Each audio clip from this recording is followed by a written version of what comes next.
Uşaqlar, bugün sizinlə OTK-nın təşkil etdiyi blok fənlər üzrə sınaq imtahanından Azərbaycan dili fənnindən bir sualın izahına baxacağıq. Deməli, dəvətnamə sözündəki saytlar əsasında Eyler-Venn diaqramına uyğun fikirləri müəyyən edin. Birinci sayt və üçüncü sayta əsasən. Dəvətnamə sözünə nəzər yetirsək, görərik ki, birinci saytımız Ə saytı, üçüncü saytımız isə A saytıdır. Açıq saytdır. Həqiqətən də Ə saytı açıq saytdır. Lakin bu üçüncü sayt üçün də keçərli olduğundan ortaq fikir kimi yazılmalıydı. Lakin yalnız Eyler-Venn diaqramının birinci xanasına yazıldığından bu fikir yanlışdır. İncə dodaqlanmayan saytdır. Həqiqətən də Ə saytı incə və dodaqlanmayan saytdır. Və bu yalnız birinci sayt üçün keçərlidir. Çünki üçüncü saytımız A saytı qalın saytdır. Ona görə də ikinci təklifimiz də doğrudur.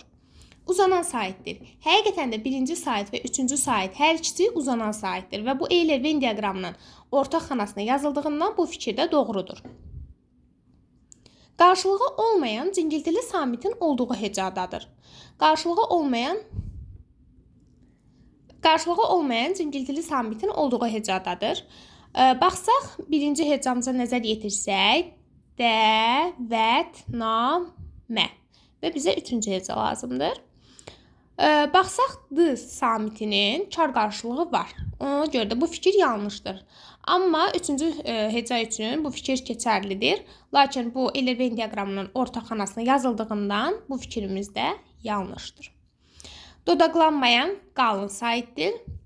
Üçüncü sayta nəzər yetirsək, həqiqətən də A saytı dodaqlanmayandır, qalın saytdır və bu yalnız üçüncü sayt üçün keçərli olduğundan bu fikir də doğrudur. Çünki birinci saytımız Ə, qalın yox, incə saytdır. Maneəsiz səsdir. Maneəsiz səs nə deməkdir? Yəni sait səsdir. Baxsaq, hər ikisi üçün də birinci sayt və üçüncü sayt hər ikisi də sait səs olduğundan bu hər ikisi üçün də xarakteri bir xüsusiyyətdir. Ona görə də Eyler-Venn diaqramının yəni ortaq blok xanasına yazılmalıydı. Ona görə də bu fikrimiz də yanlışdır. Bizdən də uyğun fikirləri istədiyi üçün 2, 3 və 5-ci fikirlər yəni uyğundur.